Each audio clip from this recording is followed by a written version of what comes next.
state of Manipur. Prior to that, sir, last 5 seconds, prior to that, there has been clashes between police of Assam and Mizoram. What is happening in the Northeast, sir? And earlier this year, the Union Home Minister had visited the Northeast in Shillong, and still the law and order situation continues to deteriorate. Through you, I request the government to convene an all-party meeting on here.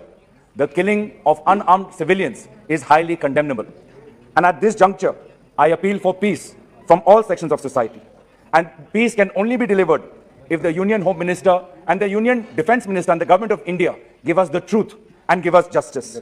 The death of Indian civilians, sir, the death of Indian civilians on the basis of inaccurate intelligence inputs is highly condemnable. The question on everyone's mind is that how come a group of unarmed civilians, unarmed laborers could not be distinguished from hardcore militants? How could a group of unarmed civilians not be detained and arrested instead of being shot at? And therefore, I request the Union Home Minister and the Union Defence Minister, because it is a paramilitary group, both ministers should give their statement, and the central government should announce an ex gratia to the families of the deceased.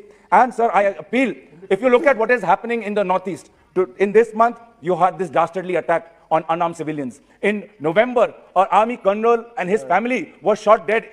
Sir, what has happened on December 4th and December 5th will be remembered as a black day in the history of Nagaland. The people of Nagaland and the people of Northeast want to live in peace, want to address the issues of unemployment, and want to showcase their beautiful culture. Right now, the Hornbill Festival is being celebrated, which brings the diverse tribes together, and Christmas is on its way. Similarly, the Government of India is holding a very important negotiation on the Naga political issue.